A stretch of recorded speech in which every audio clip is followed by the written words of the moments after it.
Now, one of the more exciting parts of our course, certainly more exciting than taxes, is the business of purchasing your first home in Portugal. I purchased my home before I decided to immigrate here. I have to say it was a really easy process. Having said that, there are some things that I think are important to know before you go into this. So you may choose to work entirely with a realtor. I know some folks who've met some really terrific and highly reputable realtors here, and they trust them to handle the entire process for them. For me, I really wanted the security of working with a solicitor.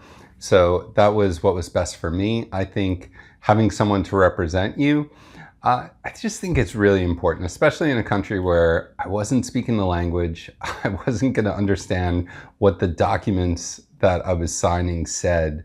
I thought it was important to work with a solicitor. Just so you know, back home, you might pay $300–400 for a closing attorney. In the southern US and big cities, you might pay $600–800 or $1,000. It's a little bit more expensive in Portugal. If you're just having an attorney review documents for you, yeah, you'll probably just pay a couple €100. If you're having them assist you throughout the whole process, expect to pay a bit more. You might pay anywhere from 1,500 to 2,000 euros. If it's a highly expensive property, you might pay something like 1% of the purchase price. So shop around, see what's available, and see what attorneys are going to charge you.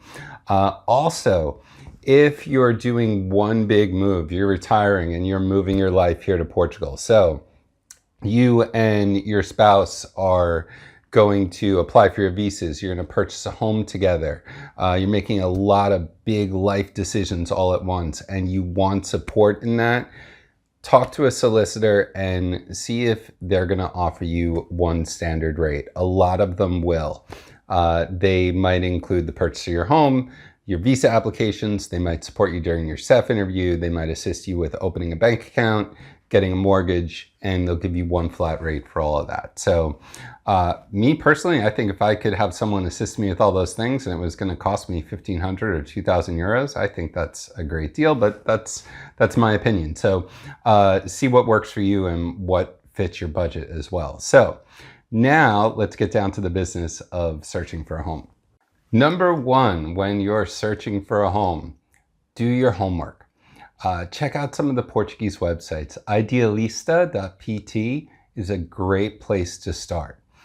Get an idea of what's available in the places you want to go to and find out what it costs. That's going to give you a much better idea in terms of what your budget is and where you can afford to live. So certainly before you get to Portugal, do your homework. Number two, do a scouting trip. Some people, they choose to rent for a year, and I think that's a terrific idea. I have been coming to Portugal for 20 years.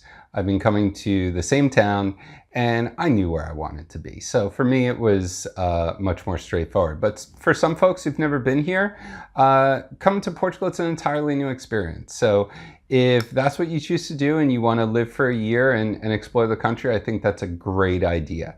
If you're not going to do that, if you're going to buy straight away or you're going to build your dream home, then do a scouting trip. Portugal is a small country.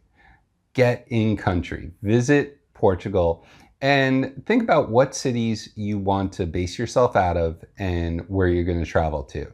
Then, when you finally do decide to sit down and meet with a realtor, you're going to have a better idea because you're going to have done that research on Idealista or another website beforehand, and you're going to have an idea of what's available in these different areas and where you want to be, which area you want to be in. Number three, really, really important in Portugal, insist on seeing everything. Some agents will only show you their listings. So, at home, we have the MLS and we go into a realtor's office and they just go into the MLS and they pull up all the listings and you see whatever's out there. And those agents are making a really good faith effort to match you with the home that you want to be in. And you'll find a lot of great agents in Portugal like that too. Unfortunately, the first agent that I sat down with, no joke, said to me, this is how this works. I'm not going to show you every house that's available. We're going to look at a couple on the computer. you're going to pick 5 or 6 from them. From those 5 or 6, you're going to think about it and you're going to pick 3 to visit. You're going to visit those 3. After that, you pick 1 and you buy it. So, of course, that was the last meeting I had with that agent, and I went and I found someone else. So I went and I met with another agent, and she only showed me her listings, and we were driving past other homes that had for sale signs. And I said, what about that house? I said, I'd be interested to see that. She said, oh, it's not for sale. I said, well, there's a for sale sign. She said, no, not for sale.